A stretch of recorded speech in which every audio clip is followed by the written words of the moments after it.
He was the party prince. He was photographed incessantly, falling out of one nightclub after another. Who rebelled against royalty. He decided he might leave the royal family. Haunted by his mother's death, it destabilized him and caused chaos for years. He struggled to find his way. Being royal for Harry was a burden and a curse.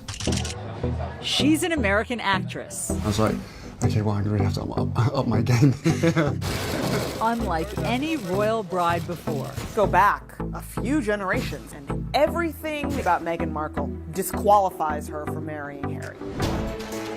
A modern royal couple who will change history. The Queen made an exception and broke from royal protocol. Redefine royalty. Do you see any scenario by which Harry and Meghan overshadow Kate and William? It was my first thought. And modernize the monarchy.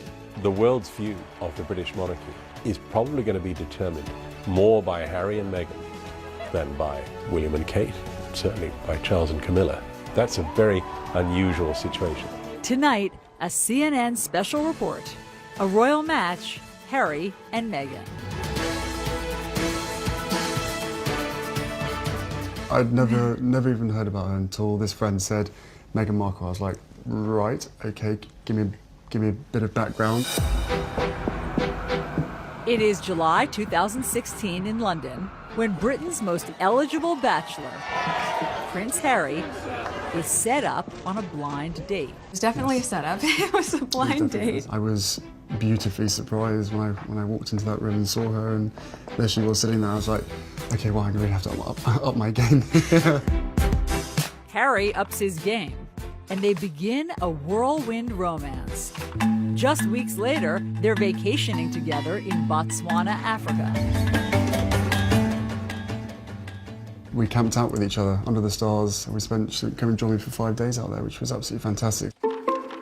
In the months that follow, they date long distance, meeting up in London and Toronto, where Meghan, an actress, is filming her TV show Suits. Wow, you're pretty. Good. You've hit on me. We can get it out of the way that I'm not interested. No. The whole time keeping their relationship a secret.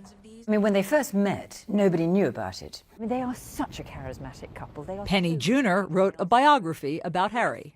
They kept this relationship quiet. Which is itself impressive. It is impressive. I mean, the great fear about Harry finding a wife was always going to be the intrusion of the press, because that is what had killed 2 previous long-term relationships.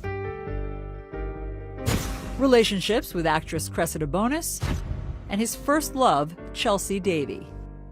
Chelsea had experienced the most horrible treatment. Photographers would be waiting for her. They would call out names, slag, bitch, whore, trying to get a reaction from her.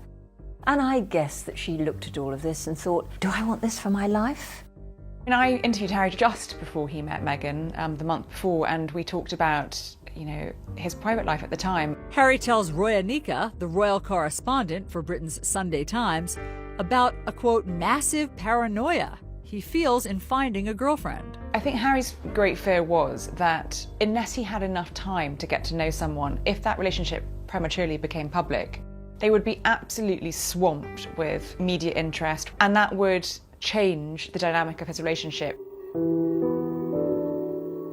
And what happened to his mother is never far from his mind. Harry and his brother still feel that the paparazzi and press intrusion were certainly partly responsible for his mother's death, and thought, why would anyone want to put up with this for me?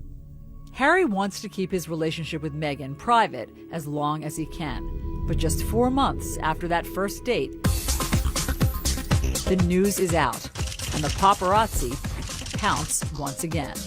I mean, there was a photographer who got inside Meghan's house in Toronto. The paparazzi were camping on her mother's front lawn and following, and harassing all members of her family, anybody really who knew her. Despite starring in a TV show, Meghan is relatively unknown. Now the British press wants to know who she is and if she's fit for the royal family. She was a woman who had been married. People were fascinated by the fact that she was divorced. People were fascinated by her background, her acting, a career woman. How would that work, being with someone in the royal family? That's not what we've seen before. They also have not seen someone biracial dating a member of the royal family. And some of the conversation is blatantly racist. There was one newspaper headline saying, "Straight out of Compton," suggesting that she was from a gang-ridden neighborhood. Afua Hirsch is a journalist and recently wrote a book about race, identity, and belonging in Britain. And would Harry be dropping around for tea in gangland, which was very clearly racially loaded. A whole nother issue exploded, which was the number of rather horrific social media racist comments began to flood in from the darkest, vilest corners of the internet. The royal family responds in unprecedented fashion, with Prince Harry's team releasing a statement confronting the, quote, abuse and harassment Meghan is facing. Very unusual for a statement to come out. No one understands this better than Dickie Arbiter. He was press secretary at the palace for 12 years. He made the point, this is not a game. It's not a game, it's people's lives. And he was very angry, and it was a sort of back-off reminder to what they did to his mother. Why is it that you think that Meghan's upbringing, her race, why did that garner so much attention?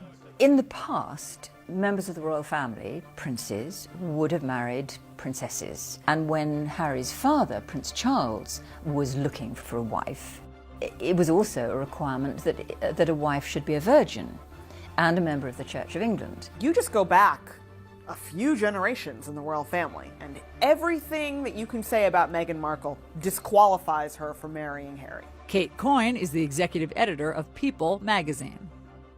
This is precisely why you had Edward abdicating his throne so that he could marry an American divorcee. Elizabeth's sister Margaret was in love with a divorced man and was not allowed to marry him. Wasn't Charles and Diana's wedding and marriage a wake-up call in some ways for the monarchy, that you can try to have somebody perfect, but it has to be chemistry and you have to let the person have the freedom to marry who they want? No, well, I think it was a lesson that they've learned. Harry is desperate for history not to repeat itself, and he's anxious to protect Meghan. Harry's statement was the most romantic thing a member of the royal family has ever done. And I think Engagement Watch was on from that moment. It was, let's wait for the ring. The ring comes in November 2017. Prince Harry has announced his wedding engagement to American actress Meghan Markle. And the royal family welcomes Meghan with open arms. The Queen made an exception and broke from royal protocol and invited Meghan to spend Christmas with the royal family and the Queen at Sandringham. That was the first time a royal fiancé has ever done that before actually marrying into the royal family. A powerful sign the monarchy and the Queen are modernizing and changing. The royal family now is trying to at least be much more reflective of society, and the Queen, first and foremost, wants her grandson to be happy. And that happiness is something Harry has been searching for most of his life. When we come back, the moment that changes everything. He didn't really deal with what life without her meant. It destabilized him and caused chaos for years.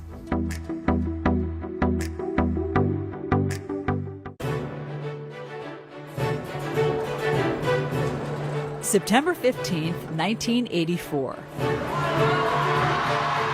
Prince Henry Charles Albert David is born.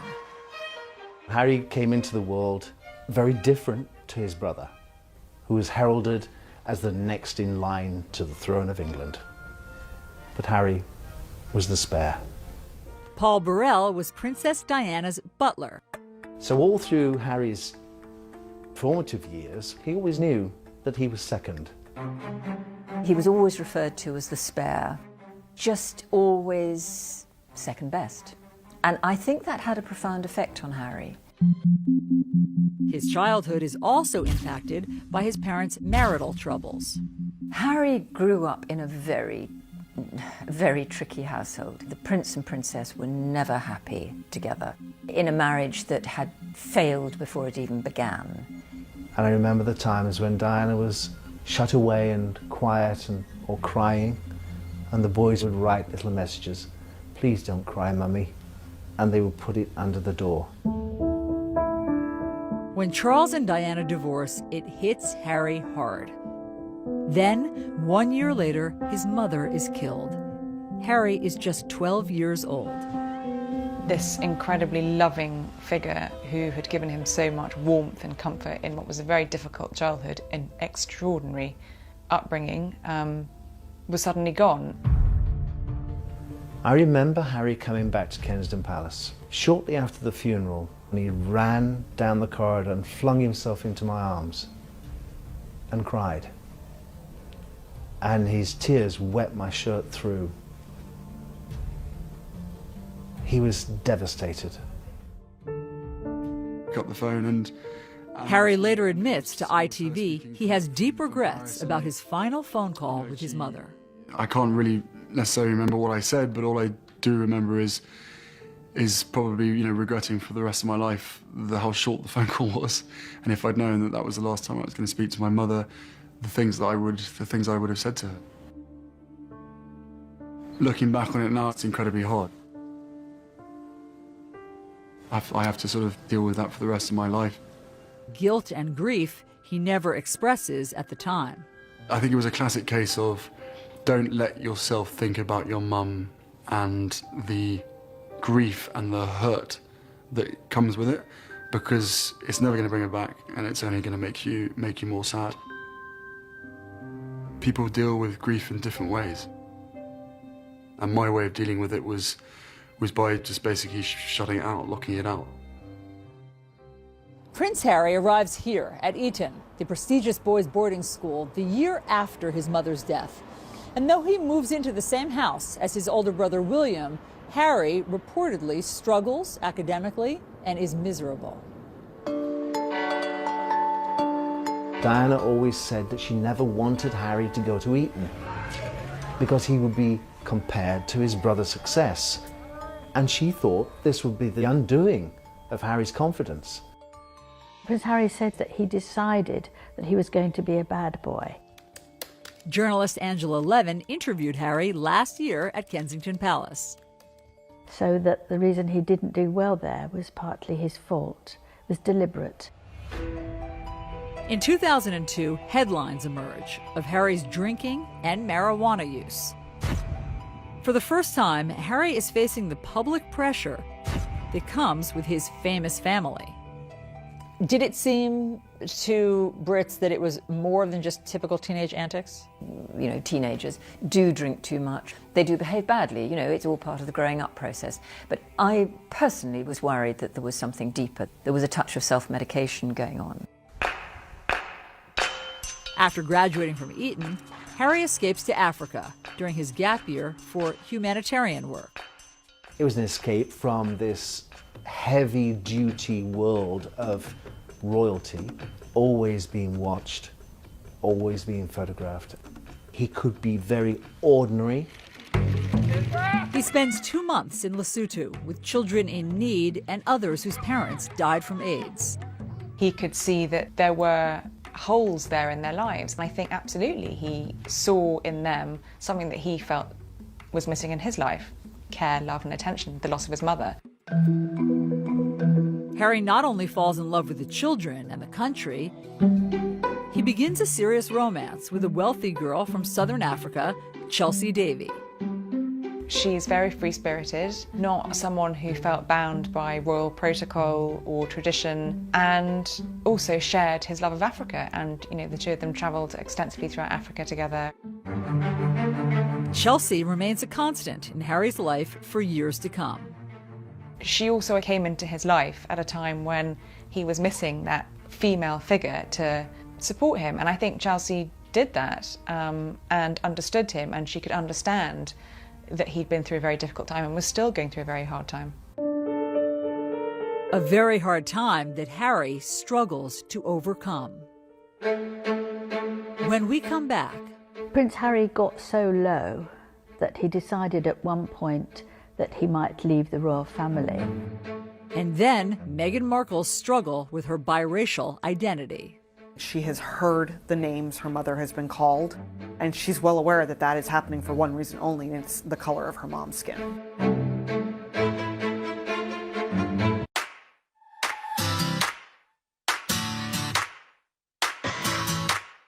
Meghan Markle grows up a world away from the pomp and circumstance of royal life.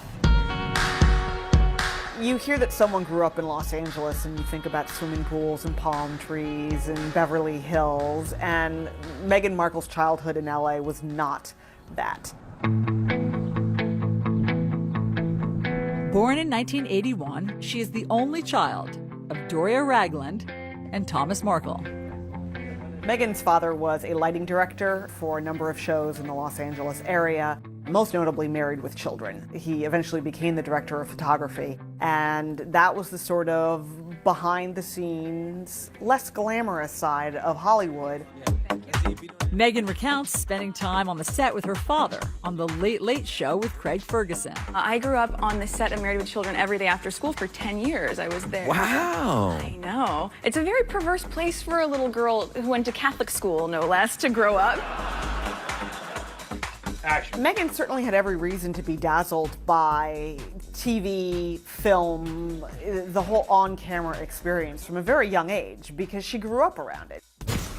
We all knew she wanted to be an actress. Christine Knutson is Meghan's former teacher.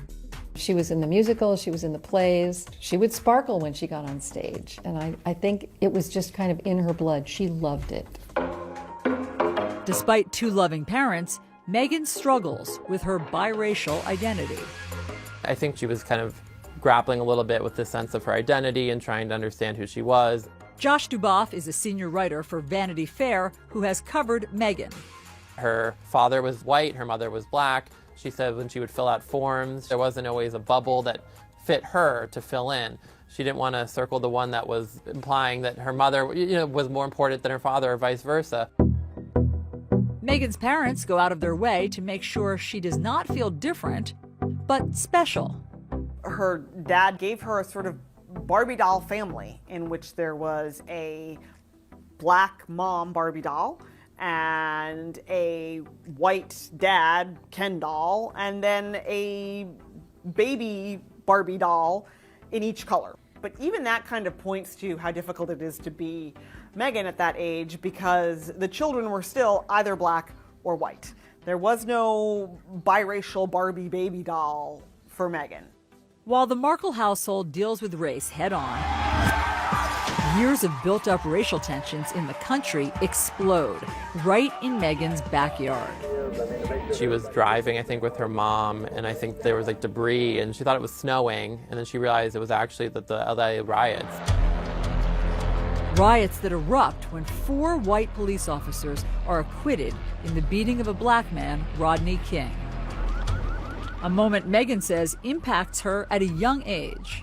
It definitely opened Meghan's eyes to the fact that this was a world that was not always going to treat her fairly and was not always going to be kind to her or to her family.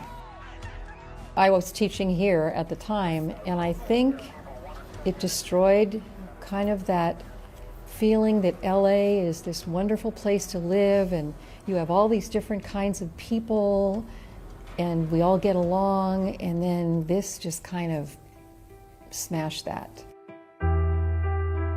It's a grim reality for an 11-year-old to face, and one that would always be present. Meghan witnessed her mother experiencing racism. She has heard the names her mother has been called, and she's well aware that that is happening for one reason only, and it's the color of her mom's skin. Meghan's early experiences with discrimination are not isolated to race. While watching TV advertisements for a class project, one commercial stands out to her.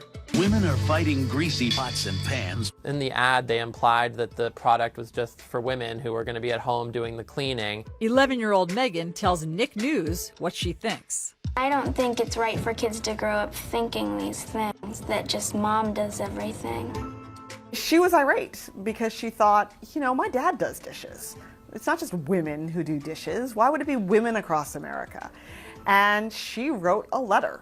So I was wondering if you would be able to change your commercial to people all over America. And wouldn't you know it, it worked. The gloves are coming off. People are fighting greasy pots and pans with Ivory Clear.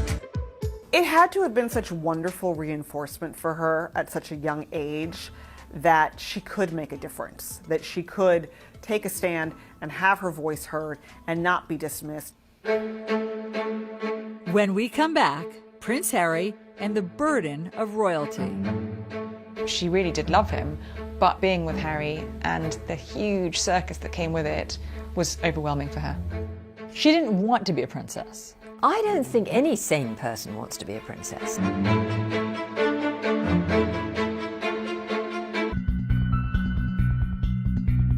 Outrage around the world after Britain's Prince Harry shows up at a costume party dressed as a Nazi, sort of Nazi.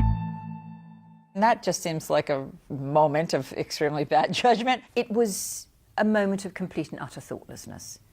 You know, he was young, he was very troubled, and he was drinking far too much. And he was a bit of a loose cannon.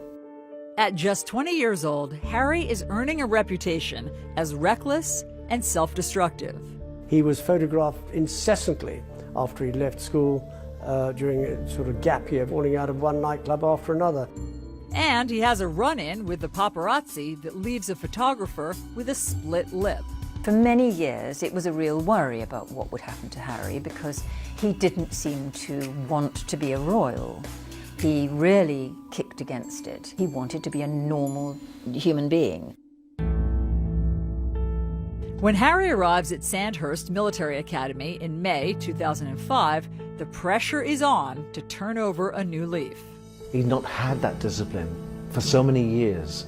People were concerned that Harry wouldn't find his way. Sandhurst is nothing like the lavish royal lifestyle that Harry has become accustomed to. And throughout the 44-week grueling training course, he's treated like every other soldier. It could be said it kind of knocks a bit out of you. General Lord Richard Dannett was chief of the British Army. In the early days, the first 5 or 6 weeks, when the training is really tough, it encourages people to rely on each other, to help each other. Harry is one of the guys, yet there are painful reminders he's still a royal. When his unit deploys to Iraq in May 2007, Harry is forced to stay behind. There have been a number of specific threats, specifically aimed at Prince Harry.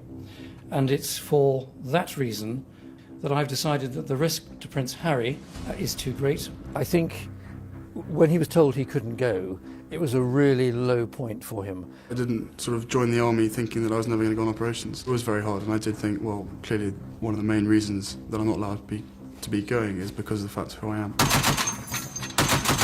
But months later, a secret deployment to Afghanistan gives Harry a taste of the front lines. As far as I'm concerned, I'm out here as a normal JTAC on the ground and not Prince Harry.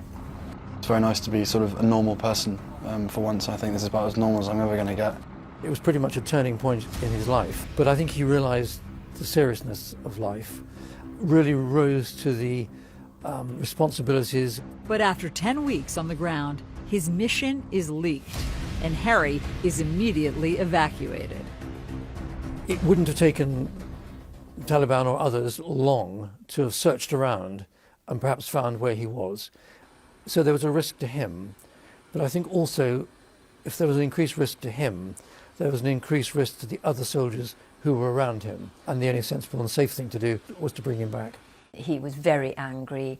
To use the words of his private secretary, he was boiling mad, and he sort of headed for the gutter. What did that look like? He started drinking very heavily. He was fed up with who he was. Who he was is also causing tension in his relationship with his longtime girlfriend, Chelsea Davy. She really wasn't that fussed at all by the trappings that came with Prince Harry. In April of 2011, Harry brings Chelsea here to Westminster Abbey for the wedding of his brother, Prince William, and Kate Middleton. There are 1 million people lining these streets, and millions more watching on TV around the world. It's an intense spotlight that Chelsea struggles to cope with.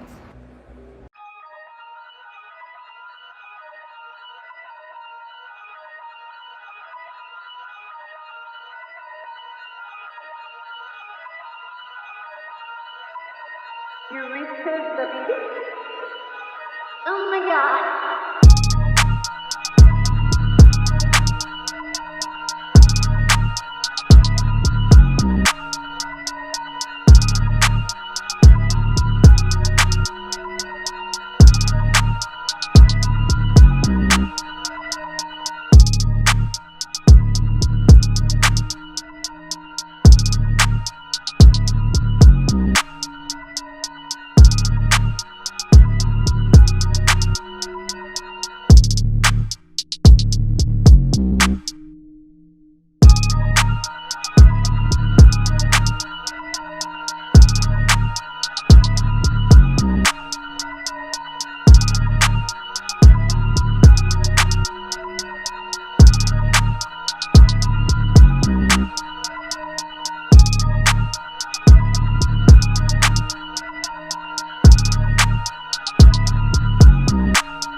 And actually she was very determined that that would not be her life, and she wanted a career of her own, and ultimately I think that was one of the things that ended their relationship. She didn't want to live inside the goldfish bowl. Harry does not either, and he is determined to return to the battlefield. When he came to see me, he sort of sat rather slumped in a chair and said, "The trouble is, I can't be like a normal young man." But that time in Afghanistan had given him 10 weeks to be a normal young man, and he desperately wanted to replicate that again. And he accepted, and his private secretary accepted, that probably the only way he could go back was within the anonymity of being inside a helicopter, and he'd therefore need to learn to fly a helicopter. After 2 years of training, Harry not only becomes an Apache pilot, he is the top gun on his weapons course. He got it on his own. It wasn't because he was a prince. He actually had to fight really hard for it. He was one of the very top Apache attack helicopter pilots. Harry returns to Afghanistan in September 2012. He did exceptionally well. Brigadier Neil Sexton was Harry's commander on the ground. You go out there with the anticipation of having to use the Apache's weapon systems and to bring them to bear without any collateral damage, and also to conduct yourself in a way that's safe in the most demanding of environments. I actually believe that his success on those Apache aircraft was the making of Harry. I think Harry, who had spent all his life being second best to his brother, being the spare, suddenly found something that he could do, and could do better than anybody else. And that gave him confidence that he had never ever had before. And it changed him, I think. When Harry leaves the army after 10 years of service, his future is uncertain. I don't think there are any career options for a royal prince. It's easy for William. He's heading towards the throne. I think being royal for Harry was a burden and a curse because he was only the spare. What was his job? What was his way forward? As Harry finds his way, another romance is on the rocks. This time with his girlfriend of 2 years, Cressida Bonus. She really did love him, but I think the situation of being with Harry and the huge circus that came with it was overwhelming for her.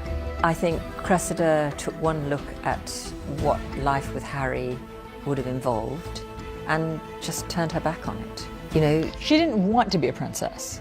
I don't think any sane person wants to be a princess. Who would want to be a royal princess? It's a burden.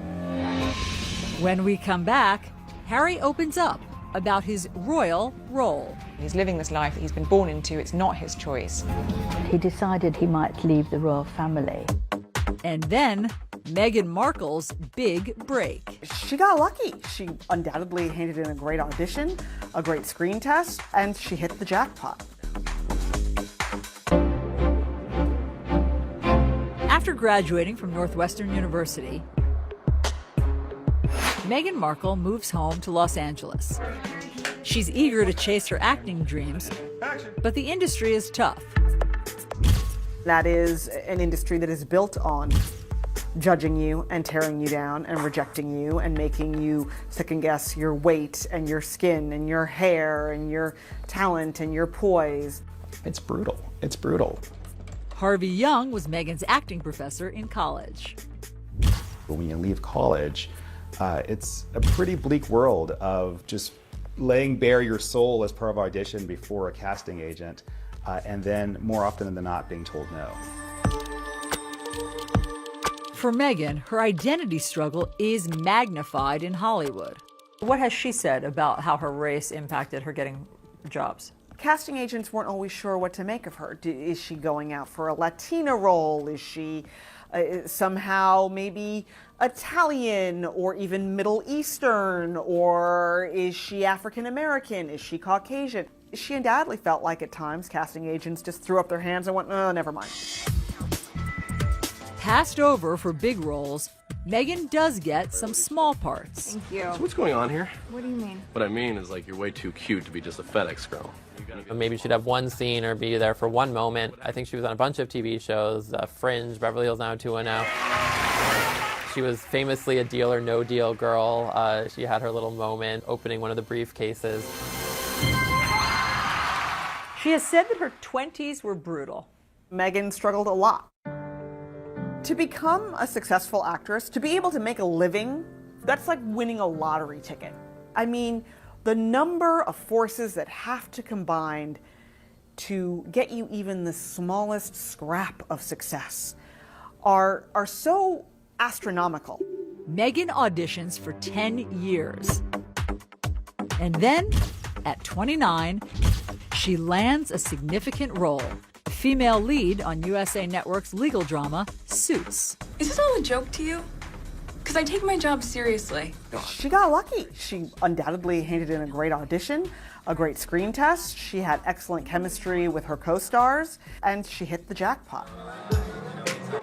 Suits is an instant hit. Suits radically changed Meghan's life. First and foremost, she was now making more money than she had ever made before, ever.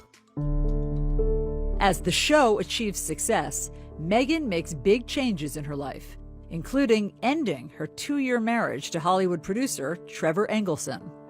When they met, she was still largely an aspiring actress. He was an aspiring producer. They were essentially at the same place in their careers.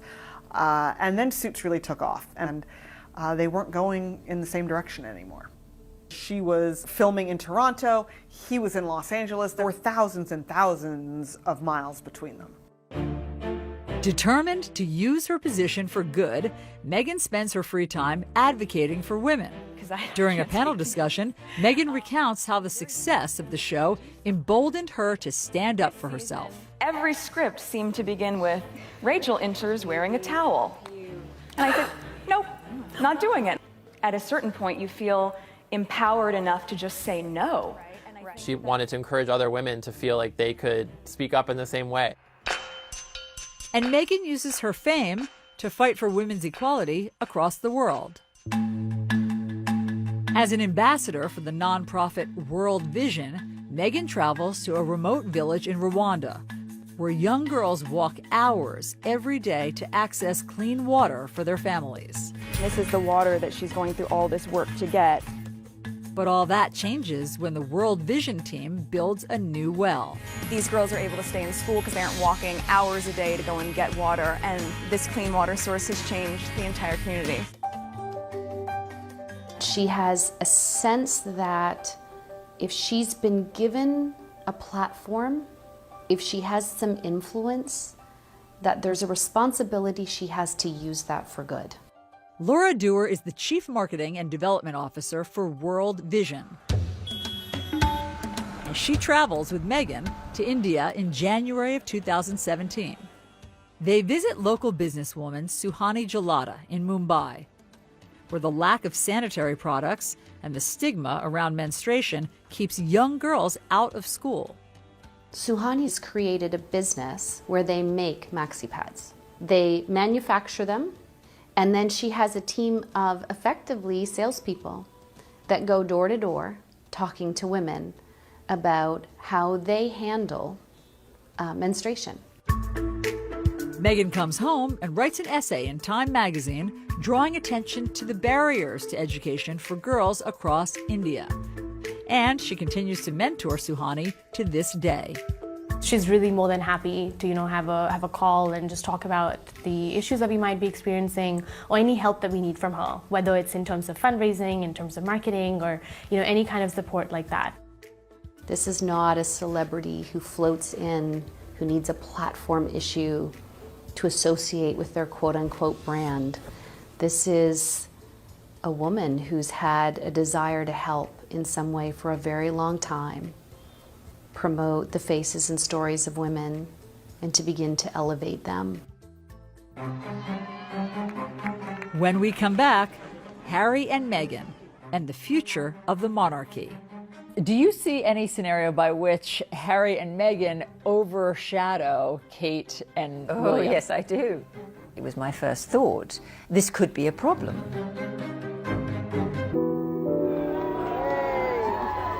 Summer 2017. It's been 20 years since Princess Diana's death, and Prince Harry is speaking about it for the first time in a documentary for the BBC. When you're that young and something like that happens to you, I think it's lodged in your heart and your head, and it stays there for a very, very long time. For nearly 2 decades, Harry says he held back his grief. He didn't really deal with what life without her meant, I think, for a very long time. And then when he did finally confront it, it destabilized him and caused chaos for years. I spent a long time in my life with my head buried in the sand, thinking, I don't want to be Prince Harry, I don't want this responsibility, I don't want this role. Look what's happened to my mother, why does this have to happen to me? Harry even considered a drastic move. Prince Harry got so low that he decided at one point that he might leave the royal family. He's living this life that he's been born into, it's not his choice. And I think he felt at times very cross about that. Did Diana's death affect Harry differently than William? Harry was that much younger, and interestingly enough, last year he admitted for the first time to mental health issues. And you can't help but having a mental health issue in terms of having lost a parent, not being able to grieve in the same way as you or I might be able to do. He wasn't able to do that, so he'd bottled it all up inside him. Now, Harry is letting it all out, sharing his struggle as part of his Heads Together campaign with Prince William and Kate to end the stigma around mental health. I never really talked about losing a mum at such a young age. I always thought to myself, what's the point in bringing up the past? It ain't going to change it. It ain't going to bring her back. And when you start thinking like that, it can be really damaging. And Harry ultimately chooses a future he hopes would make his mother proud. I felt an overwhelming connection to many of the children I met. Something he shared with the BBC. Now, all I want to do is try and, fill the holes that my mother has left, and that's what it's about for us, is trying to make a difference, and in making a difference, making her proud. He spends much of his time working on the charity he created for the children he met in Lesotho, Africa. You look at Harry's work with HIV and AIDS, that was something that his mother, as Harry said, smashed through the stigma of that when she was alive. And he's focused on the Invictus Games, an Olympic-style competition he started to give wounded veterans a chance to be defined by more than their injuries. It's life-changing. It really is life-changing for them.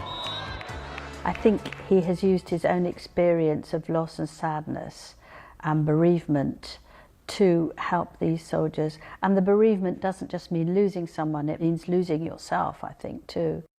He's embraced who he is. It took him a long time to get there, but he now fully understands that being Prince Harry, he can make people's lives better by putting his name to things.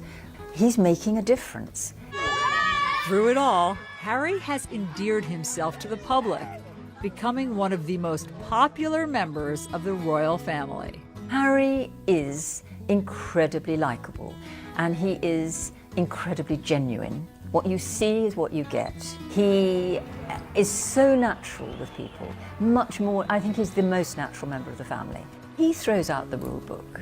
And that makes him enormously valuable to the monarchy. The courtiers at Buckingham Palace used to say, "What are you going to do about Harry?"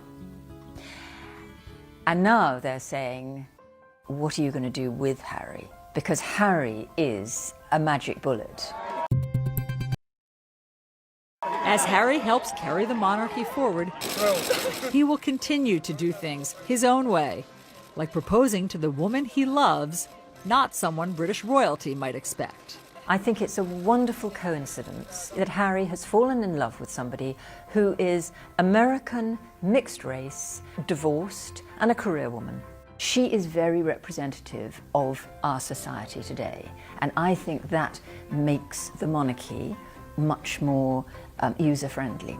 And in Meghan, Harry has found someone who can cope with the role and is not afraid of the spotlight. Meghan was utterly enchanting when she appeared for the first time in Nottingham. She behaved as though she'd been doing it all her life. On Saturday, May 19th, Harry and Meghan will get married here on the grounds of Windsor Castle in St. George's Chapel. It will be a very traditional wedding for this very modern royal couple. Meghan and Harry love story is a terrific story. It has unlimited fairy tale appeal. I heard you were amazing in Chicago. She does what she feels comes naturally. And Harry is the most relaxed member of the royal family. Do you see any scenario by which Harry and Meghan overshadow Kate and Oh, William? yes, I do. I do. I mean, this is immediately was my first thought. You know, this could be a problem because Harry and Meghan are a very compelling couple. They're very charismatic and very relaxed and easy. The cameras will follow them. William and Kate there's a much more rigidity to them, as possibly there has to be because he is going to be king. To some who have known the family well, Harry and Meghan will play a critical role in the monarchy's future. The world's view of the British monarchy is probably going to be determined more by Harry and Meghan than by William and Kate, certainly by Charles and Camilla. That's a very unusual situation. The royal family need Harry to bridge the gap between the people and the monarchy, because without that connection, the royal family wouldn't survive. As he has his whole life, Prince Harry will likely continue to be a star in the royal show. With his irresistible appeal, down-to-earth charm, and, like his mother, a natural ability to connect. With Meghan by his side, this modern royal couple are on course to redefine Britain's most famous family and change the monarchy forever.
I was like, right, okay, give me a bit of background. It is July 2016 in London when Britain's most eligible bachelor, Prince Harry, is set up on a blind date. It was definitely a setup. It was a blind date. I was beautifully surprised when I walked into that room and saw her, and there she was sitting there. I was like, okay, well, I'm going to have to up my game. Harry ups his game, and they begin a whirlwind romance. Just weeks later, they're vacationing together in Botswana, Africa. We camped out with each other under the stars. She came and joined me for 5 days out there, which was absolutely fantastic. In the months that follow, they date long distance, meeting up in London and Toronto, where Meghan, an actress, is filming her TV show Suits. Wow, you're pretty. Good. You've hit on me. We can get it out of the way that I am not interested. No. The whole time keeping their relationship a secret. I mean, when they first met, nobody knew about it. I mean, they are such a charismatic couple. Penny Junor wrote a biography about Harry. They kept this relationship quiet. Which is itself impressive. It is impressive. I mean, the great fear about Harry finding a wife was always going to be the intrusion of the press, because that is what had killed 2 previous long-term relationships. Relationships with actress Cressida Bonas and his first love, Chelsea Davy.